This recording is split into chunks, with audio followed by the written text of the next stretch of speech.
जुन्नर नगर परिषदेच्या निवडणूक निकालात भाजपाने नगरसेवक संख्येत आघाडी घेतली असली तरी नगराध्यक्षपद मात्र शिवसेनेच्या वाट्याला गेले आहे।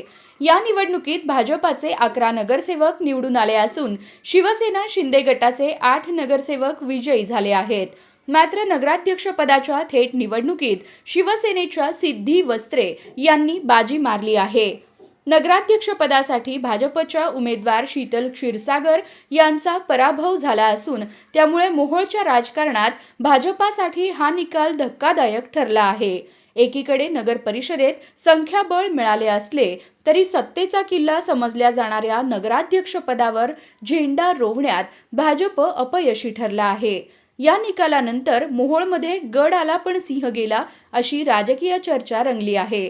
नगर परिषदेतील बहुमत असूनही नगराध्यक्षपद हातातून निसटल्याने भाजप कार्यकर्त्यांमध्ये नाराजीचे सूर दिसून येत आहेत, तर शिवसेनेत विजयाचा उत्साह आहे।